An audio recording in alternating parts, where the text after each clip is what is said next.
live. This is your Sunday live stream. It's not mine. It is yours, boys and girls, as I present to you my pulpit of prog. And today, I'm super excited. I've been talking this album up for the last couple weeks in preparation for this show. I am so excited, boys and girls. None other than Circe Link and Christian Nesmith. Welcome to the show, guys. Thanks, Scott. Thanks for having us. Oh, the album ARCANA came out in 2024, but for some reason, I got it super late in the year. So I did include it in my top 25 for that year, but it would have been way, way higher had I gotten it earlier. And I know both Notes Reviews and Nathan on Shuffle gave ARCANA. How do you pronounce it? I say ARCANA. ARCANA. Okay. I don't want to sound like an idiot. Well, tomatoes. You're all right. I have a YouTube channel where I sound like an idiot every single day. So who am I lying to? You say ARCANA and I say ARCANA. So, you know, ARCANA. both Notes and Nathan, both of you guys came out with super early reviews for this, and I hadn't heard it. So it was actually because of you two that I picked this up. Notes, how did you come across this even? How did you find out about Circe Link and Christian Nesmith? I mean, they were unsigned at the time, right? Think Like a Key Music hadn't even signed them yet, right? I mean, how did you hear about this? I will have to, unfortunately, well, I guess fortunately for you guys, pass the buck over to Nathan, because it was Nathan that brought it over to me. Really? So he's the guru when it comes to finding our prog albums, and like I always want to say, like, this is a Nathan approved album, because if Nathan comes to us with an album, it's like, okay, this is going to be a banger, and it cool. very much was. So I actually have to hand this one over to Nathan, actually. Okay, well, before we do, I feel really bad that Mr. Matt Brown from the Playground of Sound, and you know this clown, if you're a West Coast musician, you've encountered Matt Brown. You've probably played gigs with him. You've probably thrown beers at him at some point in time. Welcome to the show. Why is he on the show, you ask? Well, A, he's awesome, and we've needed to have him on the show for quite some time. And B, he plays a little bit of keyboard on this here album, doesn't he? Hi, Matt. Right. Hello. Good evening. Good morning. How you doing? Nice to be here again, Scott. Thank you. It's been too long. I needed an excuse. You know, I've been thinking about Matt coming back on the show for a while, and I needed an excuse to get him on. So Nathan, how did you come across this album, man? And thank you so much for doing so, because it changed a lot of lives here. Yeah, I'm always searching and looking for the next best thing. You know, looking at reviews from other prog sites and from my own subscribers who watch my channel. I think someone mentioned it maybe in a comment section or something, and I checked it out and I loved it immediately. So it was right in my wheelhouse of the kind of music I love. So yeah, as soon as I heard it, I knew I had to review it and talk about it. And yeah, I'm always trying to be the first to the table to talk about things like this. So that's interesting for you to say because prog seems to have so many niches. What qualifies as prog is so vast and varied. I'd be interested to know what it is about this record or your tastes in general of prog that qualifies as prog. Yeah. Uh-oh. That's the age-old question, isn't it? Well, I came into prog through my dad. My dad's a huge fan of Yes and Genesis and Gentle Giant, and he kind of rose me on those kinds of albums. So that was kind of my introduction. But then I sought out newer stuff on my own, like, some of the more prog metal stuff and, Neil Morse and Flower Kings and newer bands. And so for me, it's more just kind of the spirit of like adventurous music that's beyond just kind of the standard, pop songs, just willing to stretch into longer lengths and talk about more, interesting subject matter and doing concepts and things like that. I think, I like Circe's definition, which is basically classical music with rock and roll instruments. And the reason why that rings home for me is that classical music has no limitations. You can take a left turn with keys or tempos or time signatures, mix and match various instruments. You can go That's from right. something bombastic right into something delicate and quiet, and there are no rules. That's right. Nobody puts Beethoven in a corner. Oh man, You know, we have a Beethoven he did what he wanted to do. There he is. He's right there. Where is he? Behind your Oh. water. Yeah, Ludwig van. He's one of our Ludwig many Look at that. heroes. Oh, I love it. I love old Ludwig van. Stephen Colbert is doing the questionnaire, and one of his questions is what album would you have to listen to? You don't have to listen to it 24/7, but you only get one album for the rest of your life. Yeah. And for me, it would be just pretty much any version of the Ninth. You know, so. Well, and the importance of the Ninth cannot be understated. There is a reason why the CD turned out to be 4.7 centimeters instead of 4.5 centimeters. It's because the president and CEO of Sony was a huge Beethoven fan, and he wanted the Ninth to fit on one disc. No way. That's cool. That's That's why CDs are the size that they are. That is a really cool little pice of trivia. I never knew that. Yeah. So its influence is everywhere, and we don't even know. Yeah. So yeah, I mean, I get to take that same approach with the with rock and roll instruments, and it's interesting because you'll see, particularly in the keyboard sections, to how often you'll use something like strings or phony strings or mellotrons, and to capture some of that orchestral sound.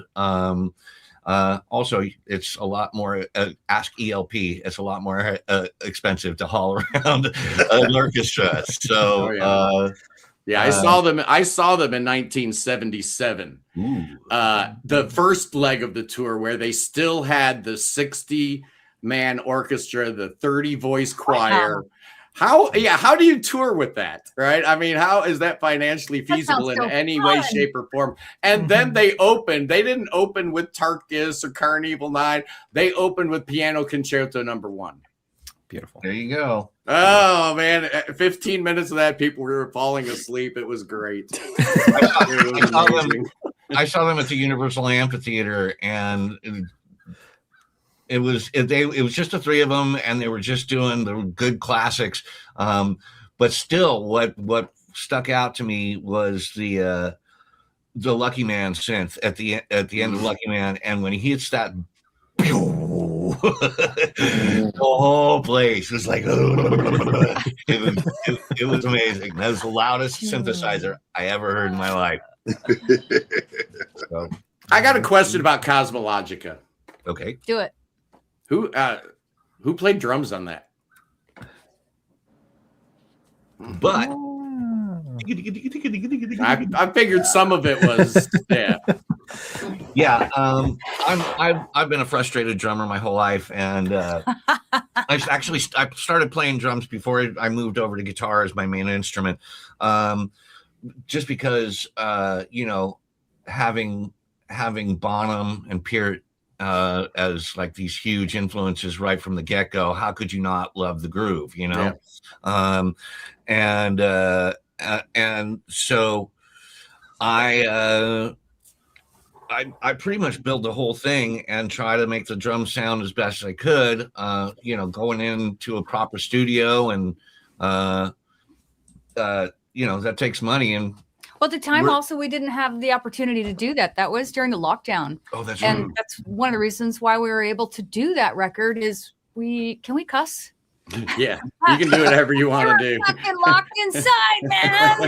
It's insane. And I felt like I was just up against the glass looking out. And so the whole song cycle lyrically was about that interiority versus what's happening out there. Am I going to die if I go outside? So mortality and the consciousness that comes inside when you start to explore from the outside. And so drums weren't really a possibility for us. We were in this studio tracking every day, and it really kept us sane. It allowed us to have something to focus on, something to do every morning besides, you know, exercise and bake bread. And it was great. And his ability to think like a drummer really allows that programming for the untrained ear, or even some of the trained ears, to be a little bit fooled, because he'll think, okay, my right hand is stronger than my left hand. So when he's programming, he takes that into consideration with the velocity. Absolutely, because I wasn't sure. I'm a trained musician. I've been playing classical guitar since I was 5.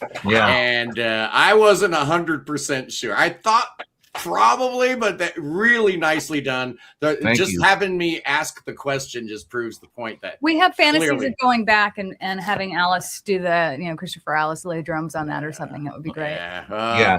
He did an amazing job on Arcana, but you've got a guy actually doing tracks for your third prog album that we mentioned before we went live. Is that public knowledge? We're getting very, very close. And the thing is that I do it all in here with phony drums, and so it's almost completely fleshed out before we take it in. And I'm gonna zoom in on you. I'm gonna make you big so the boys and girls can see your little setup there. There we go. There we go.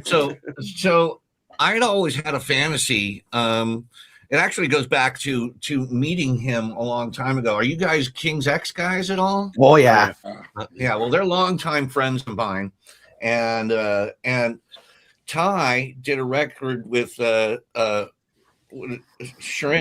Derek Sherinian. Yeah, and you know, Sherinian has kind of been this sort of guru guy, putting together these super groups. And one of them was a thing called Jughead. Did you guys ever get a Jughead record? Yeah, I remember that record. Well, it got quashed because of the name Jughead, and the comics actually killed it. Oh, is that what happened? Yeah. That explains it. Yeah, and so for those who don't know, it's Ty Tabor on guitar and the Bissonette brothers on bass and drums, and Sherinian is kind of just like doing his thing, hanging out. But it's really just the three of them and Matt Bissonette singing lead, and it's just a Gretchen. destroyer record. So I got a chance to meet Greg and Matt, and you know, they're big King's X fans, and I'd met Greg at one show, and we just kind of talked, you know, eat 'em and smile. It's like you're killer. And then a year later, I was walking into another venue because they had come back in town. King's X had, and as I was walking into the stage door, Greg is coming out, and I hadn't seen him in a year, only met him once, and he goes, "Christian, how you doing, man?" So I was like, "Wow, you're not really that nice, are you? Are you really that nice?" And he is. So I'd always loved the way that he had played, and he's got a great ability to move from really squared off, hard hitting rock and roll to a jazz feel and great swing. And I was like, but it's, you know, it's Bissonette. He's double scale. He plays with Ringo and every other motherfucker, you know, and he's like, so I just, you know, but I'd always like had a little fantasy of him playing on this on one of these prog sessions. And sure enough, I'm sitting there flipping through TikTok, and I don't know if you guys have seen this, but boing, hey, this is Greg Bissonette, and if you want me and Matt to play on your record, I was like, what? On TikTok, and they're taking all comers, and I was like, that's a sign. So Greg Bissonette is playing all the drums on this new record. Oh man, that is so cool. I saw Greg, what was it, like 1983, the David Lee Roth Eat 'em and Smile tour. Maybe 85 or 86. Was it later? Yeah, I couldn't. Well, 1984 is the name of the last track. Hello. Yeah. Hello. Yeah, it was like 85, I think. Late 85, early 86. And it was a small club. There were like 150 people there. And you've got Greg on drums. You know who the bass player was? It was Billy Sheehan. You know who the guitar player was? It was Steve Vai. And there's like 150 people there. Yeah, Greg tells a great story about how he was actually sitting in line to audition for that band. And like, you know, one guy comes out and says, I didn't hit hard enough. Okay, hit hard. And one guy, I don't remember the other thing he said, but when he got in the room, you know, they were calling out a couple of riffs, and Greg, he's writing it down. You know, he's making quick charts. And Vi looked at him and said, "Wait, you read music? Ding, ding, ding, ding, ding. You're in." And that's how he got. So yeah, I wish I had Oh, you love the bass in Arcana? I was, you know, I have some notes written down about the album, and one of the things I was going to say, which we already talked about, was the genius of Christopher Alice and his amazing drumming. But it's the drum sound is really hard to get. It's not just a great drummer, but you got to mic everything just right, and you got to mix it just right. You got to do this, you got to do that, the other thing. It's the second hardest thing in the world to do. What's the first? Wait, what's the first? It's getting the bass to sound right on a record. It is, man. It's hard. It's the hardest thing in the universe, and somehow, some way, I'm guessing that's a Rickenbacker. You're playing through most of it. It sounds amazing. Oh, it sounds so good. Actually, what are you playing? Tell me about your bass rig. Actually, Uh-oh, here comes. There we go. Now you started it. Wait a minute. This is just never doesn't end. Like, then we'll go through each of the children and we'll talk about all of them. That's a Mexican Getty. That should be a name of a song. Mexican Getty. Band, right? It's a great name for a song. But I really like this bass, but it didn't quite do it for what I wanted. But that's the tone that I was going for. He, you know, if I had to pick one bass player for tone and choices, it's going to be Squire. Yeah. You know, it's going to be Squire. Probably with McCartney second, just for his pure melodic approaches, and then Getty. And so I just always loved that just destroying Ricky Clango sound, you know, So I that's what I like. How do I turn a jazz bass into a Ricky? And nice. And it's all direct, but I used sort of the classic.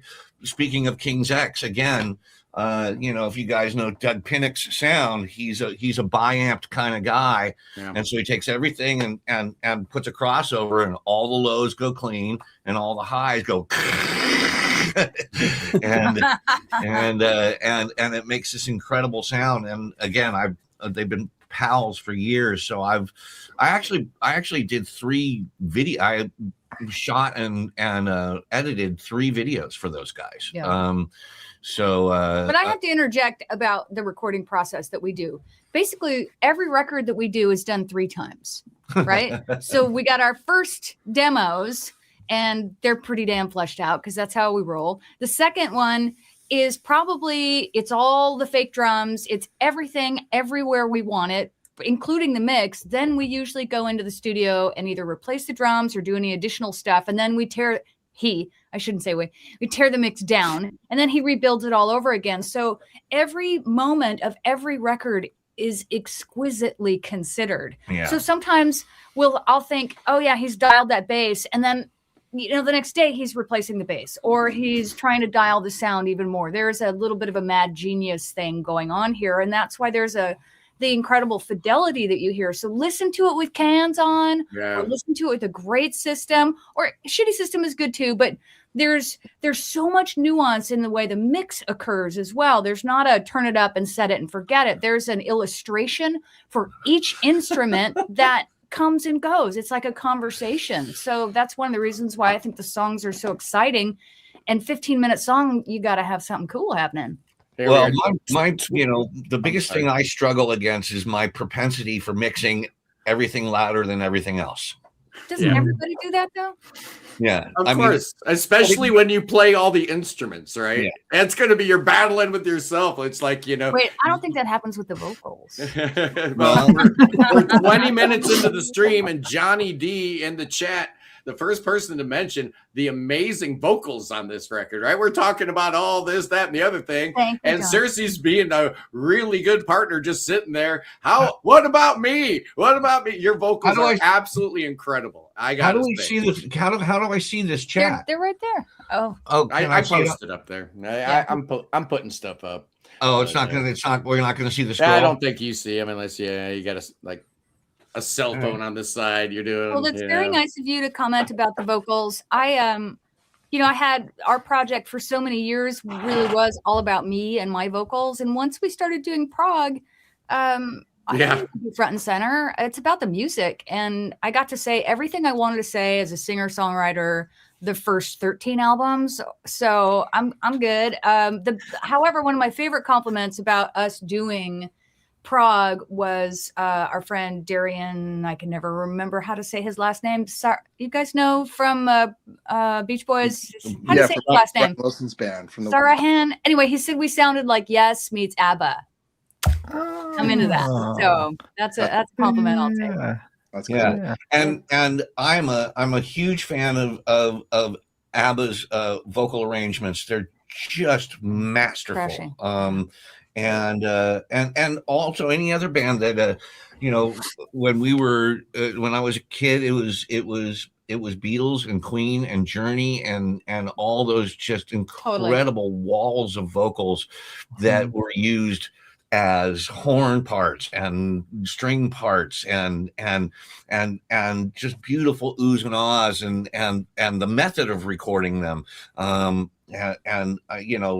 if you guys are the opening of You Take My Breath Away from Queen, and it's all Freddie, and it's just like magnificent how he had that so spot on, and it must have taken him a month to get it just dialed at that, but it was worth it.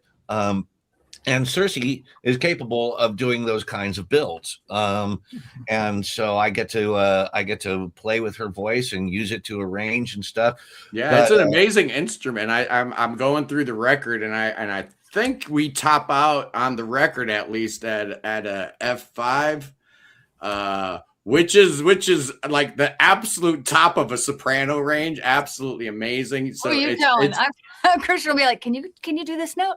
Can you go higher? and Christian's like, can you go a little higher? And you laugh at him. It's an amazing instrument. It's got to be a lot of fun to have that kind of freedom, because when you're writing, you always got to think about with vocal music, the range of the person performing it. It's not that big a deal when you got Circe Link, right? It's like, write whatever you want. This girl's got it. That's nice. Well, I don't know if any of your listeners are now digging. They're going to be very surprised if they dig into Circe's early stuff. Oh yeah. I don't know if you guys have listened, but it nothing like this. Is nothing like that. Cowboy jazz. Cowboy jazz. Yeah. Yeah, so, cowboy jazz. I love that stuff. Hicks, Sarah Vaughan, sort of Marty Robbins, a little bit of Patsy Cline, and then it started to progress. And as Christian is my life partner and music partner, he was always coming up with really cool stuff. And we just, slowly evolved. I know some musicians, they kind of have one mind and they stick in that vein, right? They're just digging country or they're digging rock and roll. And one of the reasons why Christian and I get along so well is one day when we might wake up and say, let's do a bossa nova song today, or let's do a country song today, or let's do a punk song today. We have that. And those of you that are nutty record collectors, you probably have an expanse of music, and why wouldn't you want to do it all if you can? So the interesting thing is that Circe, before we were really making music together, we actually she approached me to looking for some players. And then sent me her first demo. Mm-hmm. And when I heard it, I was like, well, this is the real deal, absolutely. But we began a phone conversation, which, that's actually how our romance blossomed. And during that time, she actually sent me, wait for it, mixtapes. Oh yeah. And so, I mean, on it were things as diverse as Judas Priest and Dolly Parton and what is his name? King Benny. Yeah, King Benny Nuaha. If you guys, if you guys know who that is, player. Slack. lap steel player, and so and Ozzy, and then some just like crazy world music, and I knew that her tastes were so. By the way, if you put on any Black Sabbath or Ozzy, I know it all. She'll like all of it. All of it. I swear, I want to start an Ozzy an Ozzy tribute band. Or That'd be fun. And have her singing it. So her diversity was one of the things that drew me to her. And so, as she said, even though we were working on these sort of cowboy jazz country flavored albums, because we shacked up, living in sin pretty much right away.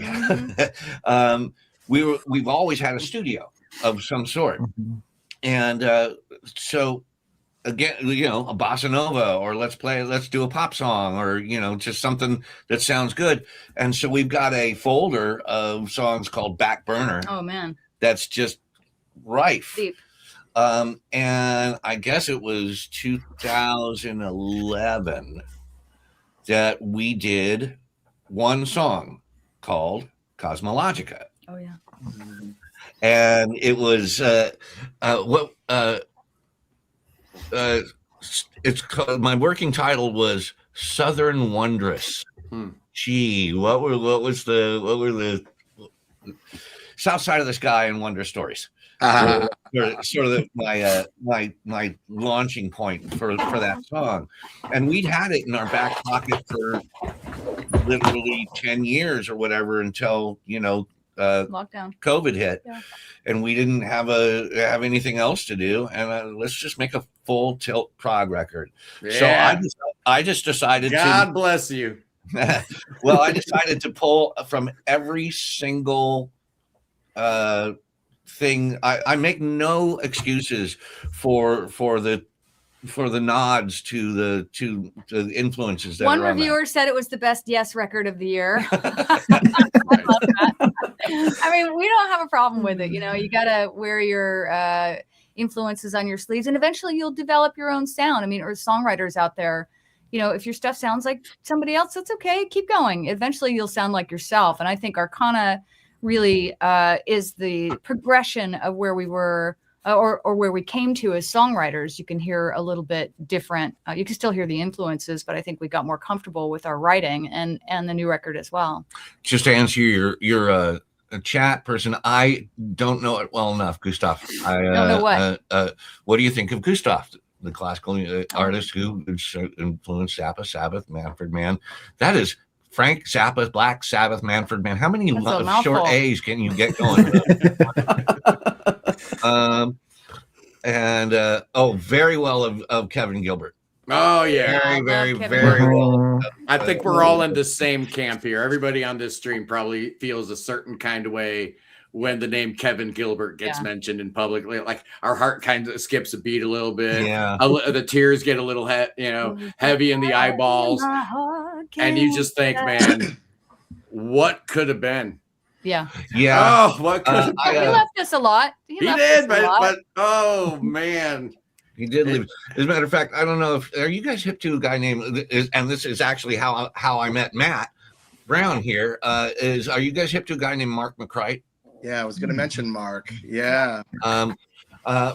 Mark is a fantastic musician and an unbelievable voice. Rocket Scientist was his band. And he, I was a Line 6 artist, and he happened to be working at Line 6. So I met him at NAMM, and Kevin Gilbert came up. And the next thing I know, my mailbox is in conversation, not in spirit. Not in spirit. Yes, we were just talking about him. He did tearalize right there at the dinner table. Next thing I know, my mailbox is full of just about every Kevin Gilbert bootleg and underground and live videos from him at Largo and just crazy stuff. So yeah, I got turned on to Gilbert very early, But we were on a point. We were talking about how we did Cosmologica in our back pocket, and We were tangential. Why don't we let the guys? oh talk? yeah, let's just go anywhere it goes. Just take it. Okay. This is your, this is you Just guys' ask it, show. not This is take it. your showcase. I have a question yeah. for those of you that have listened.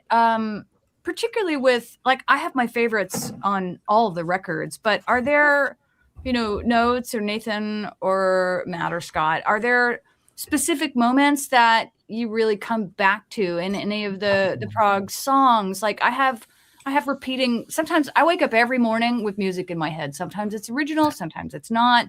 But you get a earworm and it just goes. Are there certain moments that you go, God, I want to hear that? Like with the the Worm, I could literally put that on and listen to it for an hour or two.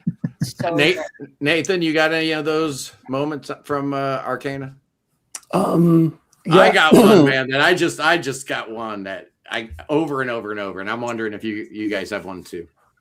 Well, I really love the Chariot, the main chorus of the Chariot. Except for the keyboard solo, that song's great. Yeah. Yeah, that chorus actually, that's a good example of me going, come on, honey, you can hit that note. Well, when we wrote it, we were working. Sometimes I'll sit here in the studio and he'll play me something, and I'm singing, and I'm singing at a low volume, and so I'm not using my chest voice. I'm going, rise in the sun in your eyes, which is easy to do when you're not full out singing. But then when I get on the mic, he's like, okay, it's time to actually sing chest voice. Go for it. I'm like, oh shit, that's too high. No. Anyway, wait, I want to hear what the guys say about I thought we were on an episode of The Charismatic Voice there for a second, Notes. Do you know her? Oh my gosh. Yeah. She's awesome. For me, it's really the two middle songs, the shorter ones, The Fool and the Hanged Man. I think the Hanged Man, especially with the multiple layers of vocals on there, that main chorus that keeps repeating itself will get stuck in my head for days. Just that I'm not going to try to sing it myself because I'll just butcher it. But oh gosh, no. I have a bet with one of my friends that if I have less predictions than she does, that I have to sing a song because I cannot sing to save my life. So you're talking about the middle section that develops and develops and developed, and 9 in the middle of it. Yeah, within the Hangman, where it gets, around the 2:30 mark is originally introduced, and then it gets reprised later on. Yeah. And just like the different harmonies that are found in there, that specific I love theme that will middle get stuck in section my too. head. I love when Christian is sliding up on the bass in that little counterpoint section. Boom, doo doo doo, doo doo doo, doo doo doo. Doom. Oh, he slides. It's so the glissando is so appropriate and perfectly placed. I love that guy. It's really funny because I write stuff and I get the part down, and then I don't remember it at all. I don't because I'm not playing it live. It was just I just got to get it down and track it, make sure it's good, and then I'm done. And then then it's the guy on the recording who's playing it. Right. Another cat. I like, for me, there's a big parallel between this and Voyage of the Acolyte from Steve Hackett, because both deal with the tarot and both deal with a lot of overlays of the classical guitar on here that I find, especially within those two tracks of The Fool and the Hangman. And so that's what keeps coming back to me, because I'm a Steve Hackett / Genesis fan at heart. So you have those guitars, and then you have the Banksian keyboards in the first half of that track. Oh, so good. Well, to me, my highlight is the tower. You go through it, it's amazing. It's got all these really cool, intricate, different things going on, and then you get this metal section. It's like, what is going on here? You have this heavy metal thing going on, and we build up, and then you get the little round thing going on, and then we don't go anywhere. And it's like, we didn't go through all that for this come down.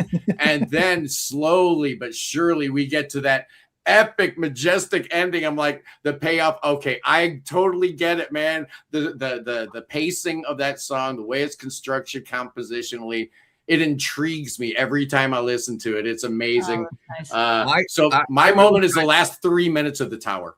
I try to think cinematically. Yeah.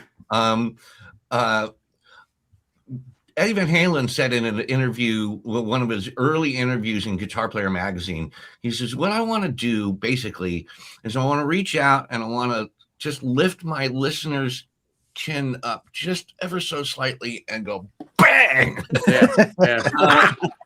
And I understand that impact because another one of my favorite quotes is by Flea, who says, I want to make music that makes me feel like I did when I was 16 years old listening to music. Yeah. And so if I get that same thrill, that same kaboom out of it, then that's really important. I wanted to show you guys something because what tuning is it in? It's a crapshoot. Okay, this is what happens when you try and write a song in our house. You pick up a guitar. Nope. You pick up another guitar. Nope. Guitar. Playing standard, guys. Well, that's not true. I can play in some of the open tunings, but these are it's called a Griffin. Ooh, this guy. Did you just break a string? No, I didn't break a string. I just didn't take the time to trim when I replaced the string to cut off the excess. And you just jabbed yourself with it. No, I didn't, but it's important, kids. Trim it your is. string. But this thing is called a Griffin, and it's made by a guy. Well, these are the Avante, which are the sort of the manufactured ones.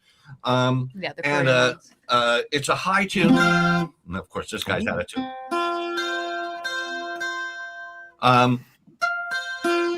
High tune thing. So,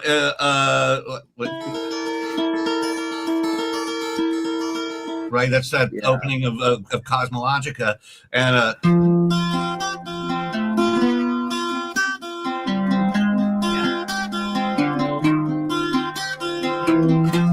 Hangman. Yeah. right. So Love that riff. this thing is a huge part of all the composition because it forces me to go in places that I would never go to with guitar. And I throw it in all kinds of different tunings. Every instrument seems to bring its own song cycle. So we'll get a new guitar and there's a sonic quality to that you just hear new songs emerging from. And these in particular have been so influential once we got those. It's just really allowed a different sort of sonic to just appeal to the ear. And I think a lot of people that we got feedback when we first did Cosmologica were thinking, or at least expressing to us, that in a lot of modern prog, you don't hear some of the acoustic elements. And that's such a big part of our foundation. I mean, we like the big rock sounds too, but you'll always hear a lot of that acoustic. You know, Christian, you called an album a destroyer earlier. Oh, there's the comments. That was you can see them now. Yeah. Oh, good. It's funny you mentioned that because 50 years ago today, boys and girls, on this very day, March 15th, 1976. Oh yeah, Kiss Destroyer came out. Okay. Ace Frehley 3 times in a row for Halloween. Don't even kid yourself. Of course. You know it. You know it. Come on, Absolutely. now. Spaceman. Yeah, that when I first heard Kiss Alive, and I was 11, you know, the whole world changed, man. That was it. And I mean, I was being raised in a musical family. It was, you know, I'm absolutely sure that I heard the Beatles within the first 48 hours of my life, you know, and had music constantly around me all growing up. And then when I finally started getting my own tastes, it was, I think Elton John was probably my first, that's my stuff. But then I heard Kiss and it was over, man. Yeah. It was over. I knew I liked you. Yeah. Well, I mean, because I always loved big, loud rock and roll. And you know, you mix that with the comic book element and give it to a 12-year-old boy and it's over. I You can't know? say the kids had the same appeal for me, folks. Yeah. It was- No, it's a men of a certain age. I was born in 62, and I'm guessing, Christian, you're probably not far from that. I'm 65. And there you have it. Yeah. I was about 5 years I'm too born late. in 65. Wait, what did Matt say? I was about 5 years too late. Ah. And Yeah. we've got the great Mark Monforti in the house. Oh, Hey. We love you, Hey, buddy. Mark. You're the best. You're the very best. We're going to have Mark Monforti on the program very, very soon. He and I are going to hash it about this whole Spotify thing. Is it good for music? Is it bad for music? Is it good for prog artists? Is it bad for prog artists? Mark Monforti has a very unique point of view on this. We're going to have him on, and we're going to talk about that within the next week or two, since he's back from his, he's a world traveler, man. He's been all over the place. So we're going to have him on this show. And while I'm talking, I'm going to take a little quick break here to do a little bit of advertising for the Prog Corner, boys and girls. Yes, indeed. Do like and subscribe. Absolutely. But next Sunday on the Sunday live stream, it's none other than Dan and Patrick McGowan from the Tea Club. Oh, man, I love those guys. And in case you're living under a rock, Dan is now the bass player for some band called Kansas. I don't know. Maybe you heard of them. March 29th, I've got Goodbye Mountain, which is John Murphy from I Am the Manic Whale, the keyboard player from that band. He's got a brand new thing. And I just love him. He asked to come on the show. I'm like, sure, why not? April 5th, Kim Chin Gibbons, who's in a band called Sunset Mission, band out of Massachusetts. She is like this wizard guitar player. She plays like this baritone guitar, all like crazy tapping, and she's just amazing. And Frederick Lindquist from Ritual. He turned me on to her. I love Ritual so much. He's like, you got to check out this Kim Chin Gibbons. She's amazing. So they're both going to be on the show. April 12th, Swedish Prog. We're going to be talking about our favorite Swedish prog bands with some Swedish prog musicians. I can't mention who yet. And then April 19th, Christian, we might need to get you back on the show April 19th as we do the Mount Rushmore of bass players. Oh, yeah, it's going to be a good one. Who you got 4 faces, you got 4 names. Who are they going to be? That's April 19th. So that's the advertising I got. Oh, no, I got more. I got more plugging to do. Tomorrow on the show, boys and girls, I've got an episode I'm calling The Great Betrayal. When Prog Rock had the audacity to go pop. I'm going to be looking at 12 bands, 12 instances when these evildoers, these prog rock musicians had the audacity to want to make a little bit of money. Well, you know what, maybe man? feed You their can families. You can just chalk it up to the heat of the moment, Oh, Yeah, Well absolutely done. right. And then Tuesday, we're continuing our series, the best song off every album. I just decided I'd do it because everybody else is doing it. And the numbers are great, Nathan. Notes. The numbers have been good on this, just a horrible format, but it allows me just to pontificate at length about bands that I love. Tuesday, I'm doing Jethro Tull. Oh, yeah, best song off of each album. And then I'm going to ask Christian about Air Supply. Oh, okay. No, really, seriously, I wanted to talk to you about Michael Sherwood. I know he was a very, very close friend of yours. Can you just tell me a little bit about what he meant to you and, your musical partnership? Because he's a giant, isn't he? He was a giant. It cannot be understated how much he meant to me. As a matter of fact, it can't be put into words. We became simpatico. It was a real incredible joining of musicianship that I had rarely experienced. When he passed, that night we a whole bunch of us got together, and I walked into the door of where it was being held, and I came face to face with Danny Peck. And I don't know if you guys know who Danny Peck is, but oh yeah, but he's an amazing singer-songwriter. And Michael was his sort of right-hand man the whole time. Just Danny would be up there with an acoustic guitar and singing his brains out. but Michael always had that sort of orchestral thing built around Danny all the time. So I ran into Danny and I said, you know what? I think I know what Paul felt like in 1980. And Danny said, yeah, there are about 12 of us who feel like that. And that's a testament to what Michael Sherwood was, because he was never, he was always ready to make music with anybody. He was so generous. He would, there was literally, if you, anybody, a brand new songwriter or a seasoned pro, hey man, you want to write a song? Absolutely. Let's do it right now. Or, okay, next week. Or I'll see, let's go out to the parking lot right now. He literally would work with anybody. He was just such a consummate creative, right? The music would blossom out of this relationship that he would have.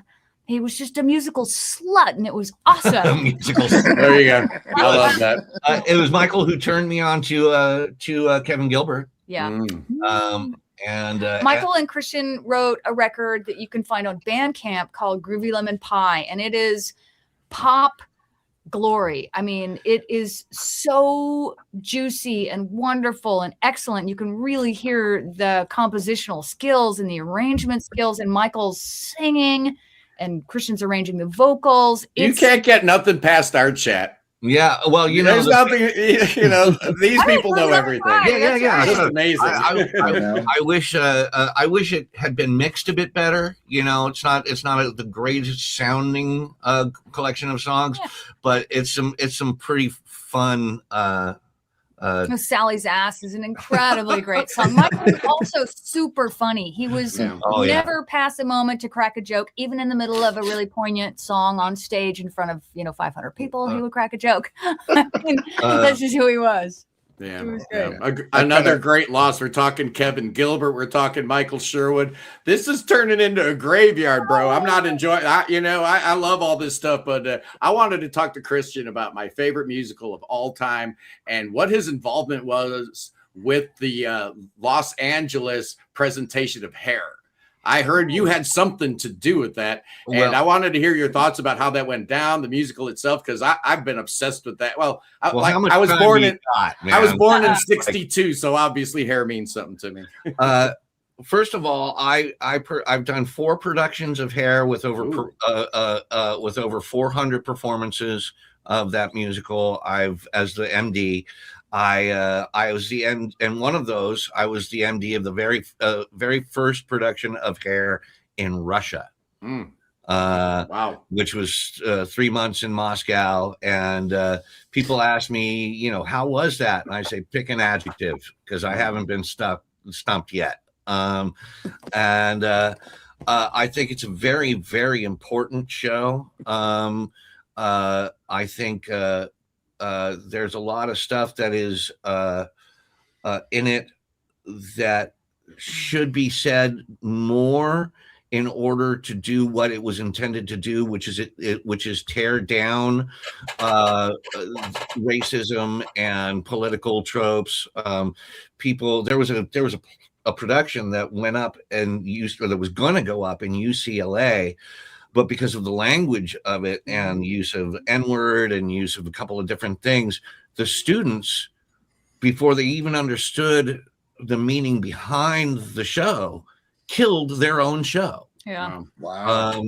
And I was like, wait, you don't understand. There's a point here, well, particularly with that language, the point of when they wrote it was to desensitize, right? Was to call attention to what these words mean and what the limitations of these thoughts mean with misogyny or racism or even gender identification. It was so before its time.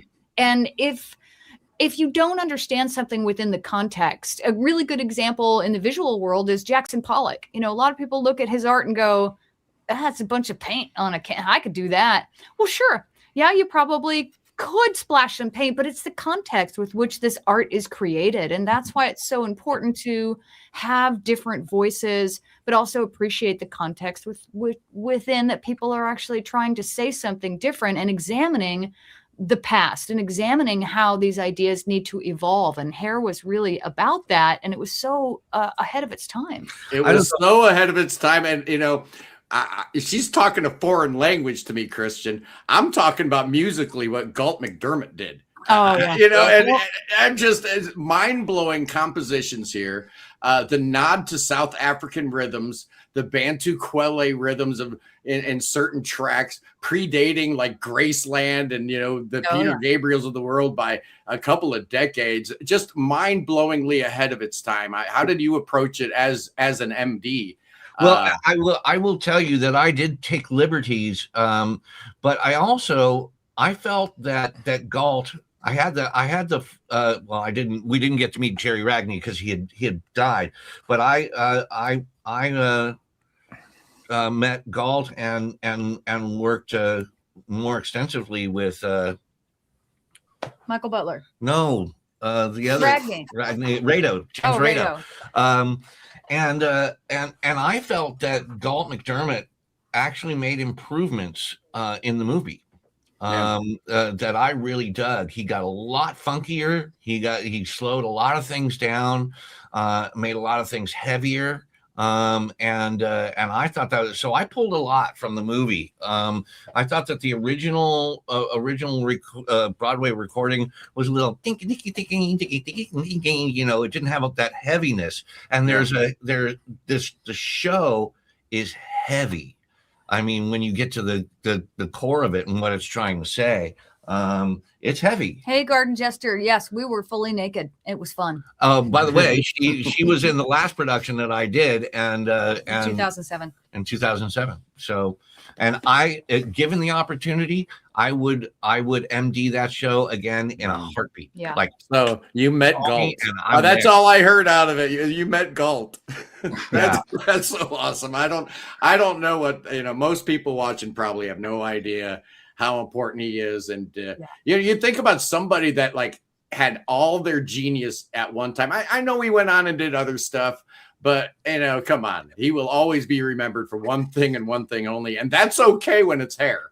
Hey man, I'm glad that he got under your skin that way. That's there are some, if you dig into the basic chord progressions that he's employing in there, it's a really, really cool. It's actually really hard to sing. I always thought I was an alto, and then I met Christian. Yeah. So then I started singing higher. But that score, the sopranos are like full sopranos, and alto is more like second soprano. It's so that whole high. show is keyed so high. It's so hard to it's sing. ridiculous. Yeah. But fun. So it's all Christian's fault. No. I stuck with the original keys all the time. Oh yeah. I thought you were going a half step up every night just to mess with her. Yeah, if I could, but it wasn't her. It was the lead, the stars. Yeah. So yeah, Hair is a fantastic show, and if any of you younger folk out there have an opportunity to go do it, even just to be in the tribe, do it. Yeah, just absolutely. Put your hat in the ring. It's life-changing. It's amazing. We're talking to Circe Link and Christian Nesmith about ARCANA, their 2024 prog rock masterpiece, and people have been mentioning in the chat, have been jumping off of the stream, going on to Bandcamp, listening to it, coming back and saying, yeah, it's prog. These guys are amazing. Don't do that. Stay on the stream. I appreciate that you guys are interested, but don't do that. Never leave the stream until we're done or until I tell you to, okay? Haven't I taught you guys anything about trying to trick the algorithm? It's just, it's fascinating to watch in real time, but the album is available through Think Like a Key Music. I am so glad that they picked you guys up. Is the new record going to be available via the good folks over there? I think so. We've talked a little bit about it. We have to send them some samples, but that's what we've been talking about so far. I think the biggest challenge, honestly, is making a video. I think about it all the time, and it's such a grueling task. But it's kind of interesting that that's how musicians really have to enter the world these days. You kind of have to have some sort of visual medium to get people aware of what you're doing. So, well, I don't say it with me really slow, everybody. Angine de Poutrine. Angie de Boutrin. What does it mean? It's you won't be asking me that a month from now because they've gone viral. They wear masks. I've been telling every band. French You know Canadian. who I'm talking about, right? I know who you're talking about. You see what I mean? Yes, I've What seen is them it? on TikTok. I've shown you these guys. You These need guys two are things. bananas. You They're need to be so you cool. need to be great, and you need to wear masks. Check. Well, okay, Check. a funny story. We actually did a Halloween show. It was right around the time we recorded our record California Kids, so it was kind of more rock. And I convinced the band to wear costumes. And so I had my leftover costume from Hair where I played Death. And it's a bodysuit that I painted with bones on it, like a full skeleton. And then I did a Day of the Dead face, and I made myself this big red floral halo with like a big red wedding veil and big red high heels. It was hilarious. And the crowd went nuts because we were in costume. And the band was in costume with painted faces and stuff. And people were like, is this how you always look? This is amazing. And I thought, wow, maybe we need to always be in costume and have some sort of crazy thing. Absolutely. The visuals are everything. And Yeah. people want to say, oh, MTV ruined everything. It made it all visual. I don't know if you guys were paying attention, but it's always been visual, right? Oh, yeah, Jim Morrison was an ugly guy. Oh, wait a second. No, he was not. It's really. always been the visuals, man. It's Yeah. always been connecting the dots for the audience and getting the girls Oh, involved. but Brian the Epstein. difference, I have to say the difference is that the onus is now on the artist. The great thing is that we don't have gatekeepers. So Yeah. anybody can get GarageBand and make a song on their own. And you can make your own video. The difference is that if you're not skilled at that, the pressure of a singer-songwriter to make a fucking great video it's hard for them. And I'm not saying they shouldn't try, but the standards are set so high. You also have to do your own website, your own admin, your own bookkeeping. Should you do LLC or should you incorporate? How are you going to pay the band? You must wear multiple hats if you're going to be an indie musician. And so when I made the video for The Tower, at the end of it, I was like, I never want to make another video again. It was brutal, but I'm going to because I love it. It's fun. But you're right. The visual has always been a huge component of entertainment, going all the way back into the tribal stuff, painting faces and wearing bright costumes. It's fun and it's evocative, but the pressure that we experience as artists is, I would say, a little bit heavier because the standards are so high. But AI can help with that now. I will say. Absolutely. But I got to push back a little bit at this because I think that during the 70s, there were a lot of great songs that we heard by people that would never be in front of a camera. You know, there's a gal out there right now. Her name is Jessie Mazin, Mazin, and she's got one of the most incredible voices and sings and just sings against her acoustic guitar, and she's on TikTok. And the thing is that she's really, really overweight. Now I don't care because her songs just like crawl into my heart, because they're so amazing. But I don't think that the powers that be would give her that chance.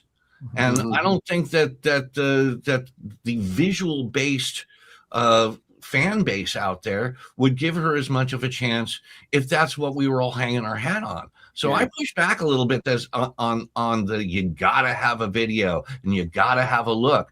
I mean, I'm sorry, I'm bald, I'm old, I'm still making good music, you know. So are we? Does somebody know? I know the answers. I know all the answers, Christian. And the answer is it doesn't have to necessarily be a visual per se, but you gotta have a hook. And maybe it's not a visual hook, right? Not everybody can be Kiss, right?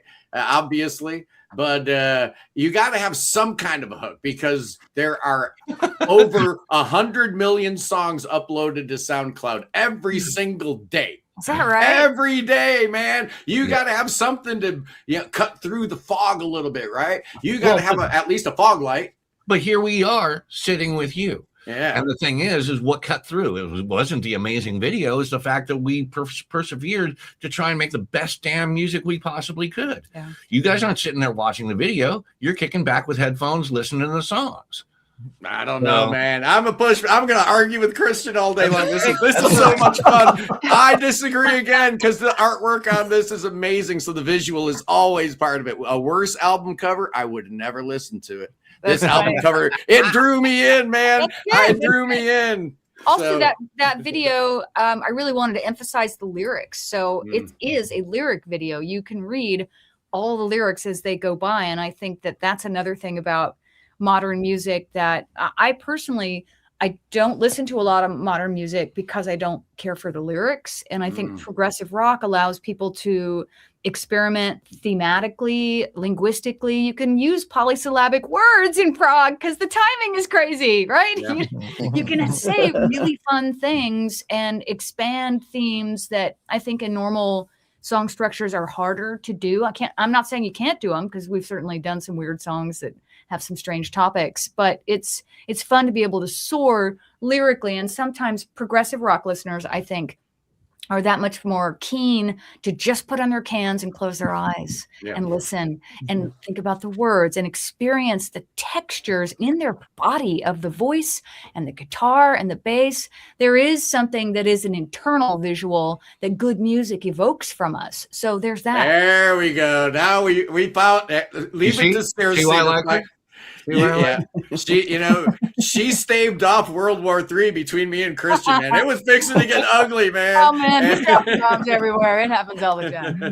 Oh no! I mean, if you're going to get me on the Mount Rushmore, we're going to have a whole conversation about should music be rated.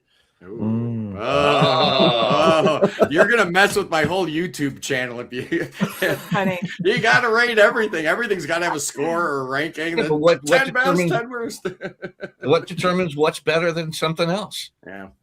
You know. So, I did want to say that Cosmologica was very obviously a nod to our influences on the second song, which is a suite. The second song is called Syzygy. The middle section is very, very much a nod to Kansas's middle section of Magnum Opus, which I just always loved. It's like, what a great journey of no, not journey, Kansas, musicality. I always loved that. But I feel like ARCANA has been a move to more of what is naturally coming out of us in this genre. And we're not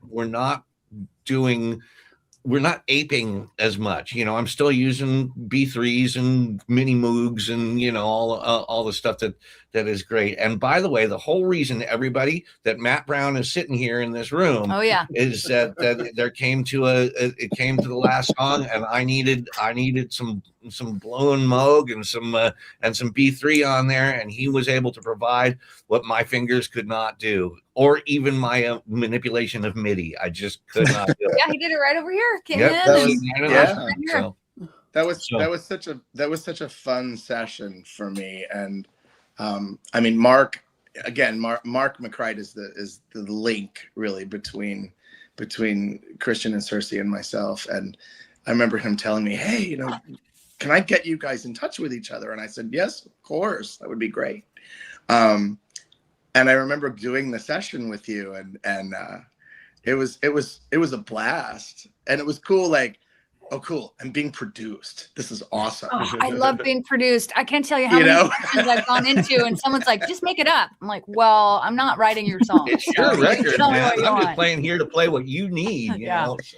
But also having that parameter of like Christian, and he didn't like when I say this. He's such a great producer. You're safe. He's not gonna let you fuck up, but he's gonna push you to get the best that you can do, and that's why vocally you can hear that progression in my voice. So Matt, I'm sure you experienced a little bit of that. Well, I want to interject that I tend to be intuitive and improvisatory to a fault. Interesting. My bandmates put up with it. I don't know how, but they do. Because they talk about you behind your back. I love that they put that's how they put up with you, Matt. I'm sure they do. No, I'm telling you they do. Yeah, I believe you. That guy's crazy, man. He's nuts. But actually, one of the things that I took away from that session was, how do I put it into words? The fact that just the way, Christian, the way that we interacted with one another and the way that you produced that session stuck with me, because it got me thinking, well, shit, you know, the next time, and I haven't had an opportunity really to do anything like that since. There will be opportunities. I'm talking to friends and we're working on new projects, but it really got me thinking differently about how I approach certain aspects of soloing. And, you know, I'm wearing a Grateful Dead t-shirt. So as you see, I live in a jam band world to some extent, and my influences are everywhere. And I love that. But there's something to be said about, I don't know how to put it into words, kind of sculpting. It's part of, it's part of sculpting an arrangement. It's also part of sculpting a solo. And I thought back of all the solos that I've always loved. And in rock and roll, anyway, a lot of them were kind of created in effect. I mean, some of the jazz ones were too. There's no question about it. Well, they tell a story. This solo is the small story within the story within the story. Exactly. They have to tell a story, and the story has to connect with everything that's going on underneath it. It has to serve it. I'm going to stir up a little shit in your comments. Again? Comments a little bit. Hey, have more coffee. I think that Zappa contradicted himself. Oh, burn. Yeah, which the time? reason why I think that is because he always said that he never would play a solo the same way. He was just going to go out there and wing it, right? And there's something to be said for that. At the same time, he was so insistent on the composition of what was already written, right? Yeah. And so to stay with the written note, because that's what he intended, and it took you in places. And I'm not a Zappa guy. I don't particularly care for him. I understand and I dig, but not. But I dig I dig the ethos of where he's at. And well, when you say you're not a Zappa guy, you like Zappa music. It's just not he's not one. We don't know. He's not every record all the time. Kind of. Well, you know, I mean, I if you want me to get specific, I'm not really about, you know, the marimbas, because it sounds like cartoons to me. Sounds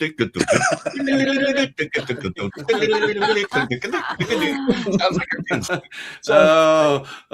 Poor Ruth Underwood. Ruth Underwood's very angry with you right now. Yeah, but see, the thing is, I completely appreciate her skill and talent. That's not the point. But the point I'm trying to make, and this is to what Matt Brown is talking about, is there is no reason that you can't take the solo break and make it a composition.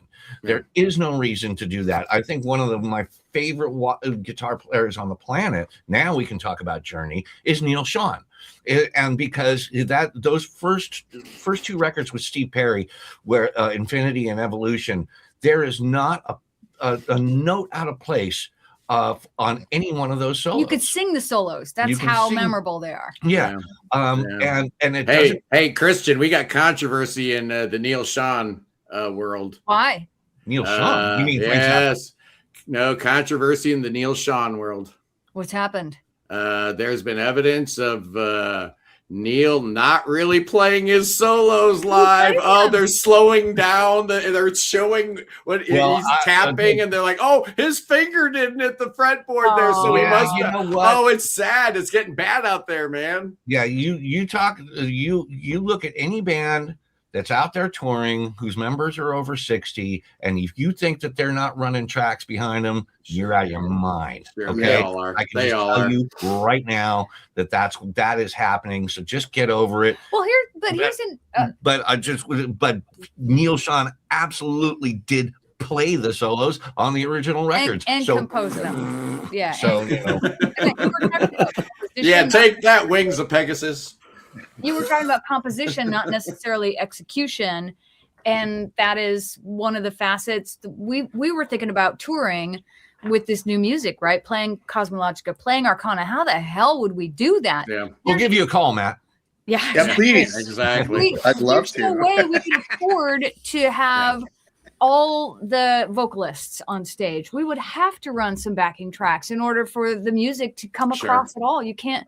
I mean, we've done some campfire where Christian can actually play Close to the Edge, the whole record. No, I can't. On acoustic. No, I cannot. Roughly. Don't say that. Roughly. Do not say that. We've It's kind like- of done it. I can't tell you how many times, hey, now Christian's going to do his best Django Reinhardt impersonation. That was No, only I'm once. not. That was only once. I don't do Yeah. that anymore. That was Japan. Sorry, honey. I don't do that He anymore. can play Close to the Edge on He acoustic can play guitar. a lot of it on guitar, and I can sing a lot of it, and we've done that, but it's not the same thing. That's all right. I had a lead singer that used to always say, "Oh, check out our bass player, man. He plays classical guitar just like Andres Segovia." Yeah, sure Like, he don't does. don't do that to me. Don't say that. Seriously, Don't do that to me. No. seriously, now that you realize now that you've said that, if we're ever in a particular place together and there's a guitar and a piano, something's going to be attempted because I can play Hey, both man. Close to the Edge on the piano. So, Well, I can get through most of "And You and I." Actually, I can play more of Close to the Edge on bass than I can guitar. And I have never sat down to learn Siberian Kachu, so Wow. so I forget it. I'm just saying that a voice and a guitar can communicate some of the song structure, but that's what's so Yes. cool about prog. It's complicated music.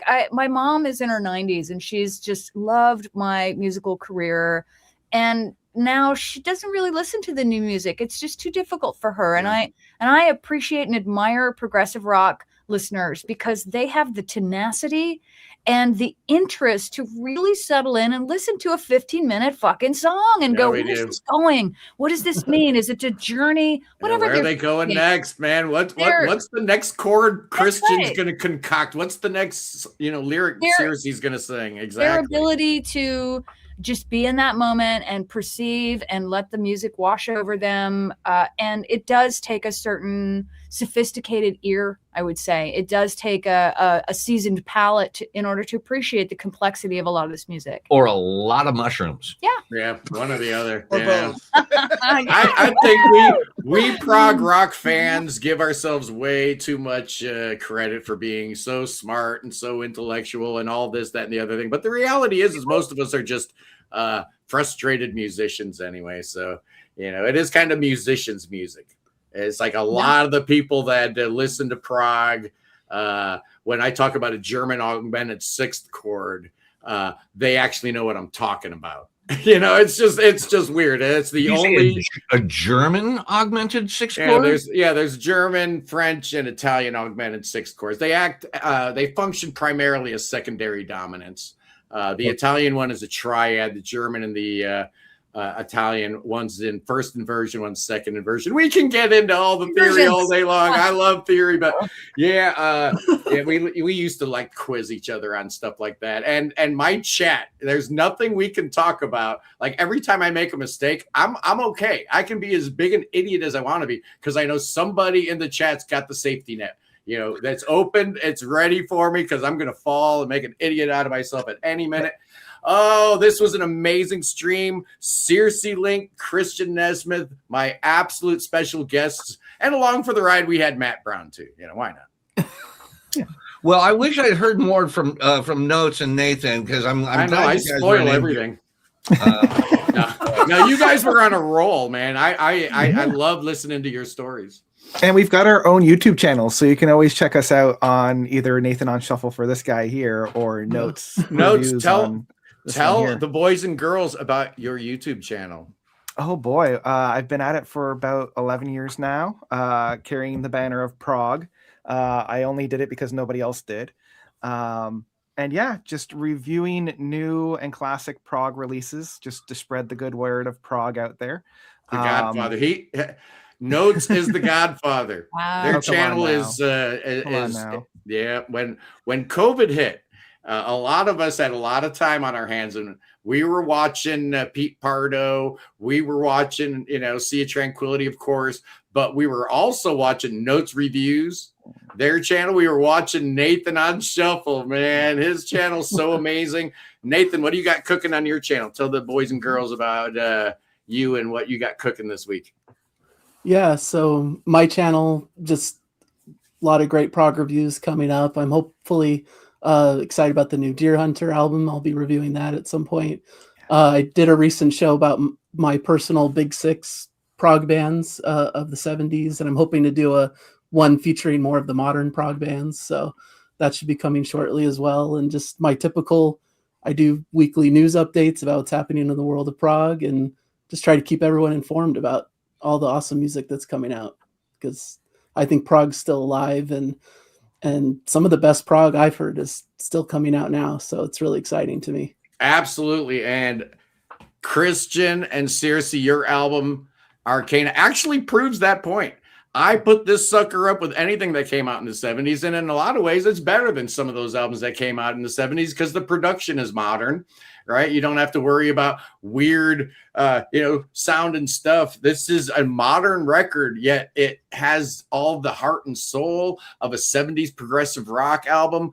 It's a really difficult thing to do, to be retro and still forward looking, the whole progressive dilemma, right? Is it progressive rock if you're looking back to the 70s? I say you can do both, right? I can chew gum and walk at the same time. Life is not binary. Life is not white or black. Oh, it's either this or is that. No, it can be both things. Yeah, I'm looking back for inspiration from some of the greatest music that was ever written. Yeah, and that's Yes, Genesis, Emerson, Lake and Palmer, Pink Floyd, et cetera, et cetera.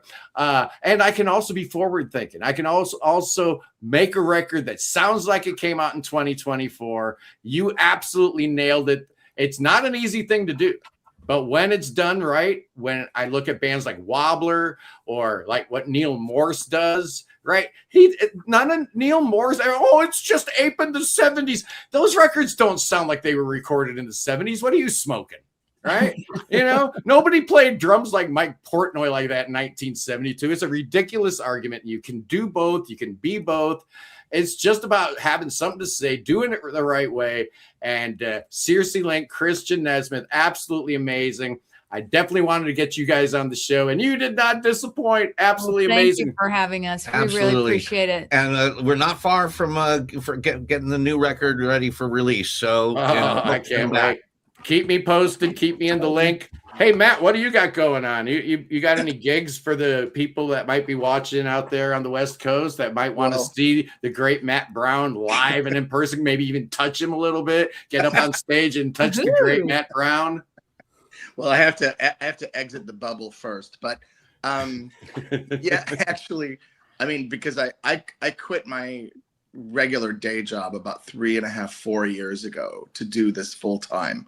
Good for you. Well, here's the thing. Yeah. In order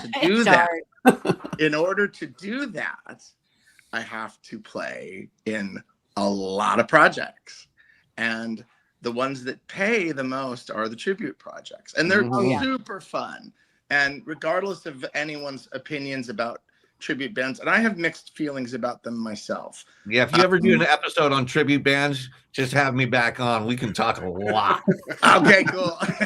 I mean, and I've been in and out of that world for like 25 years. Yeah. So, but a lot of what I'm doing these days, like I'm playing in this Boston tribute that is unbelievably fun. And the solo for Smoking alone, man. I know, right? Right? Oh my God. Unbelievable. Yeah, unbelievable. And in that band, I play, I sing a lot of backup and I play the keyboard parts, but I also technically play third guitar, even though I'm playing it playing bar chords on a keyboard, so that the two lead guys can do their twin leads. And we've got processing. I've got a Line 6 processor that has that sound dialed in. So, I mean, other than not seeing a third guitar on stage, it's like, oh, where's it coming from? Well, it's coming from here. That sounds like fun, man. I love it's Boston. a blast, dude. Yeah, man. Tom Schultz, absolute genius. Brad Delp, one of the greatest singers in the history of mankind. Oh, yeah. Ain't nothing. And that debut album. Was there a better debut album ever by anybody? I think it's a great album to check your stereo on myself. Oh yeah. You know, put on foreplay long time Yeah. and warp Yeah. it. And if it All day sounds long, good, baby. you know you got a good stereo system. All day long, baby. So there's been a lot of that kind of stuff. I mean, I have a couple of things that are brewing with friends, you know, working on new ideas and new songs. The lady that I've been seeing for the last 4 or 5 months, she's also a wonderful vocalist and a songwriter. We've been doing a lot of gigs together. So we're starting to pool our ideas together to see if we can come up with some stuff of our own. And that's pretty exciting. Okay, well, lots of you got to things. keep me posted. Let me know what's going on, Matt. You can't be a stranger. You got to keep me in the loop, man. I will, man. How are we going to talk about your music if we don't know about your music? And that's why we do the Sunday live stream, boys and girls. Anyway, I did the drawing last Sunday for the Tales from Topographic Oceans deluxe box set with the 12 CDs, the Blu-ray, the 2 vinyls, and dude didn't contact me. And I'm like, I gave him until Sunday. Guess what? Give it to me then. He contacted me. Ah. He got a hold of me right before. And the good news is he's from Tennessee. I didn't have to ship that sucker to Mongolia or Singapore or Thailand. Oh, thank you for being an American, Rob Early, our winner for the Tales from Topographic Oceans box set. Thank you very much. Next week, boys and girls, like I said, be sure to tune in. March 22nd, 11 a.m. Eastern, as I welcome Dan and Patrick McGowan from the T Club. They got a brand new album called Chasm out. It's absolutely amazing. I don't know why I haven't reviewed it yet, because I'm lazy. That's why. Anyway, boys and girls, my guests today, Circe, Link, and Christian Nesmith. Thank you guys so much. You've been an amazing guest. And yeah, I too wish Nathan would talk more, but you know what? That's just kind of Nathan. That's how Nathan goes. He goes. We love Nathan because of that. We do. He just enjoys them. And he's not like some guests. Like a lot of times I'll have people on, and if I have multiple people on and they don't feel like talking, they're doing this. They're on their phone the whole time, man. Don't come on my stream and be on your phone the whole time. That's a bad look. That's a really bad look. But you know who wasn't on their phone the whole time? Christian and Circe weren't on their phone the whole time. Anyway, boys and girls, I love you guys. Peace in the Middle East. Free Tibet. Free the Ukraine. Free your mind. Free beer. Free Willie. Free the Epstein files. And God save the king. Oh, save that king. King Chucky, the 1, 2, 3. He's the third king called Chucky. One of them got his head chopped off. This one's got the cancer. Bring him to America, I say. We got thoughts, prayers. Oh, we got spells. We got incantations. My prayer warriors are working overtime for this guy. Oh, where's the king? He's in Ohio. Oh, what's wrong with him? He's got the cancer. Oh, we got something for him. What do we got? We got snakes. Oh, no. Oh, no. Look out. We got snakes for the king. Oh, but they're not going to bite us. You know why, Circe? We got the armor of God on us. These snakes aren't going to get us. Absolutely. Oh, My people. oh. Oh, he got me. Oh, see you guys tomorrow. Peace. Oh, that snake got me. Love Oh, you, he got me humans. good.